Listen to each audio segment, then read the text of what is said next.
നിങ്ങളുടെ favourite shows ഇനി ഒരിക്കലും മിസ്സാവില്ല. ഇപ്പോൾ C5 കാണും നിങ്ങളുടെ ഫേവറേറ്റ് ഷോ തികച്ചും സൗജന്യമായി.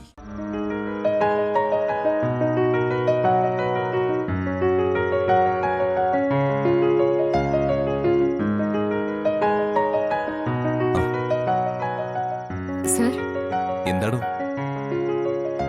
എനിക്കൊരാഗ്രഹമുണ്ട്. പറയേ. നമുക്ക് ആ ശിവമലയിലെ കൃഷ്ണന്റെ അമ്പലത്തിൽ നിന്ന് പോയാലോ? എന്താ പെട്ടെന്ന് ഇങ്ങനെ തോന്നാൻ? എന്താന്നറിയില്ല, അവിടെ പോണോന്നും തൊഴണമെന്നും ഒരു തോന്നില്ല. മറ്റന്നാ നമ്മുടെ താലികെട്ട് നടക്കുന്നതിന് മുമ്പ് നമുക്കവിടെ കൃഷ്ണനോട് അനുവാദം വാങ്ങണം. ഓക്കെ, നമുക്ക് രാവിലെ തന്നെ പോവാം. ഇവിടുന്ന് കുറച്ച് ദൂരമുള്ളതല്ലേ? ആ അതെ, നേരത്തെ പോവാം. ഒരു കാര്യം കൂടിയുണ്ട്. യാത്ര നമുക്ക് ബൈക്കിലാക്കിയാലോ? ബൈക്കിലോ? അത് വേണ്ട. ബൈക്ക് ഓടിക്കാനുള്ള ബുദ്ധിമുട്ടുണ്ടോ? എനിക്ക് ബുദ്ധിമുട്ടൊന്നുമില്ല. പിന്നെ ശരി, തന്റെ സന്തോഷം തന്നെയാ എന്റെ സന്തോഷം. അപ്പോ നാളെ രാവിലെ നമ്മള് ബൈക്കിൽ തന്നെ അമ്പലത്തിലേക്ക് പോകുന്നു. എന്താ?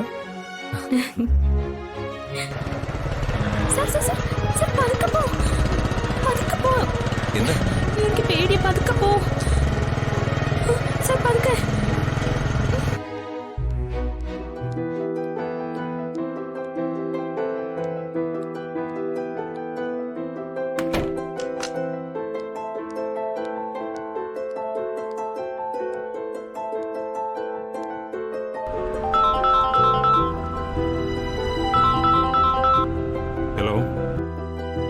ജഗനങ്ങൾ, ഒരു പ്രധാന കാര്യം പറയാനാ ഞാൻ വിളിച്ചത്.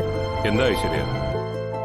ശ്യാമയാക്കിലും ഒരുമിച്ച് ഒന്ന് പുറത്തിറങ്ങിയിട്ടുണ്ട്. അവള് മുമ്പ് പോയിരുന്ന ഒരു അമ്പലം ഉണ്ടല്ലോ, ആ കാടിനടുത്തുള്ള ശ്രീകൃഷ്ണന്റെ അമ്പലം. അങ്ങോട്ടേക്കാ പോയിരിക്കുന്നെ. നാളെ കല്യാണമല്ലേ, അതിനു മുമ്പുള്ള പ്രാർത്ഥനയോ പൂജയോ എന്തൊക്കെയാ. അല്ല, നാളെ കല്യാണം തകർക്കാൻ അങ്കിള് എന്തൊക്കെ കാര്യങ്ങൾ നീക്കുന്നുണ്ടല്ലോ. അപ്പോ ഈ വഴിയും കൂടി ഒന്ന് ചിന്തിക്കാം. കല്യാണ തലേന്ന് പ്രതിശ്രുത വരനും വധുവും വാഹനാപകടത്തിൽ മരിച്ചു. അതിപ്പോ ഒരു സ്ഥിരം വാർത്തയല്ലേ. ഇതും അതുപോലൊരു വാർത്തയായിട്ടങ്ങ് തീരും. അവര് പോയ അമ്പലത്തിനടുത്താണെങ്കി ഒഴിഞ്ഞ് ചെറിയ റോഡും കാടും ഒക്കെ ഉള്ളതല്ലേ. ഞാൻ ഒരിക്കൽ പോയിട്ടുണ്ട്. എന്നാ ശരി, നീ ഫോൺ കട്ട് ചെയ്തോ. കാര്യങ്ങള് ഞാൻ നോക്കിക്കോളാം. ആങ്കളെ, ഈ പ്രാവശ്യം ഈ പോക്കില് രണ്ടുപേരും ഒരു കാരണവശാലും രക്ഷപ്പെടരുത്. രണ്ടും തീരണം. കണക്ക് കൂട്ടിയാ ഞാൻ ഇനി നീങ്ങാൻ പോകുന്ന. രണ്ടും തീരും, അത് ഉറപ്പാ. ഞാൻ വിളിക്കാം. ശരി അങ്കിൾ. നീ ഇന്ന് കൃഷ്ണനെ തൊഴിലടി. ഇനി അഥവാ കൃഷ്ണനെ തൊഴാൻ സാധിച്ചാലും നിന്റെ ദൈവത്തിന് നിന്നെ രക്ഷിക്കാൻ പറ്റില്ല. ഡൗൺലോഡ് ചെയ്യൂ C5 ആപ്പ്. കാണൂ എല്ലാ എപ്പിസോഡുകളും സൗജന്യമായി.